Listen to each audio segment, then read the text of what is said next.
नमस्कार। आज कामदा एकादशी की पौराणिक कथा सुनते हैं।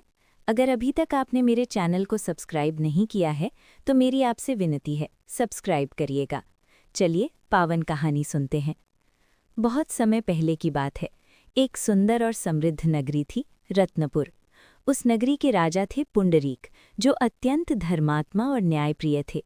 उनके राज्य में देवता, गंधर्व, किन्नर सभी निवास करते थे और वहाँ हर समय संगीत, नृत्य और आनंद का वातावरण बना रहता था। उसी नगरी में एक गंधर्व दंपति रहता था, ललित और उसकी पत्नी ललिता। दोनों एक दूसरे से बहुत प्रेम करते थे। ललित अत्यंत कुशल गायक था और राजदरबार में गाकर सभी को मोहित कर देता था। एक दिन की बात है, राजा के दरबार में एक भव्य सभा चल रही थी। ललित को वहाँ गाने के लिए बुलाया गया। वो गाना तो शुरू करता है, लेकिन उसका मन अपनी पत्नी ललिता के प्रेम में डूबा हुआ था। वो बार बार उसी के बारे में सोच रहा था। इसी कारण उसका स्वर और लय बिगड़ गई।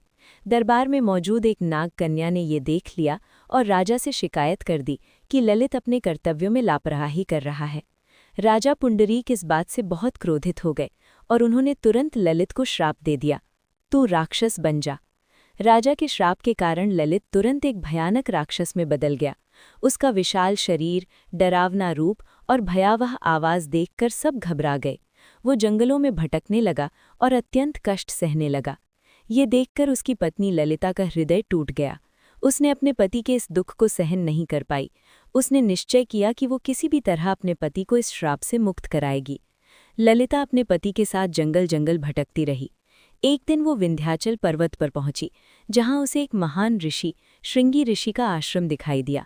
ललिता तुरंत ऋषि के चरणों में गिर पड़ी और रोते हुए बोली, हे महर्षि, मेरे पति को राजा के श्राप से राक्षस बना दिया गया है।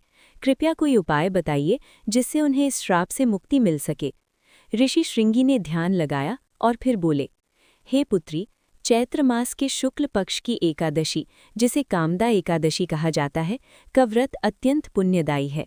यदि तुम पूरे विधि विधान से इस व्रत को करोगी और उसका फल अपने पति को अर्पित करोगी तो वो इस श्राप से मुक्त हो जाएगा।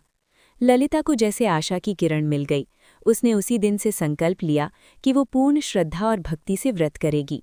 जब कामदा एकादशी का दिन आया तो ललिता ने प्रातः स्नान किया, भगवान विष्णु की पूजा की, व्रत रखा और पूरे दिन उपवास करते हुए भगवान का स्मरण किया। उसने पूरी निष्ठा से कथा सुनी और रात भर जागरण किया। अगले दिन द्वादशी को उसने विधिपूर्वक व्रत का पारण किया और भगवान से प्रार्थना की, हे प्रभु, इस व्रत का जो भी पुण्य है वो मेरे पति को प्राप्त हो और उनका उद्धार हो।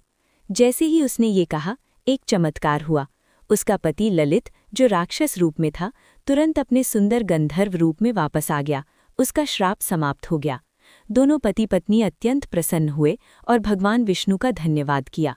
वे पुनः अपने सुखमय जीवन में लौट आए। कथा का संदेश। ये कथा हमें सिखाती है कि सच्ची श्रद्धा, प्रेम और विश्वास से किया गया व्रत हर कष्ट को दूर कर सकता है। कामदा एकादशी का व्रत विशेष रूप से पापों का नाश करने वाला और इच्छाओं को पूर्ण करने वाला माना गया है। धन्यवाद। कथा पूरी सुनी है तो कमेंट में जय श्री विष्णु लिखिएगा और लाइक शेयर भी कर दीजिएगा।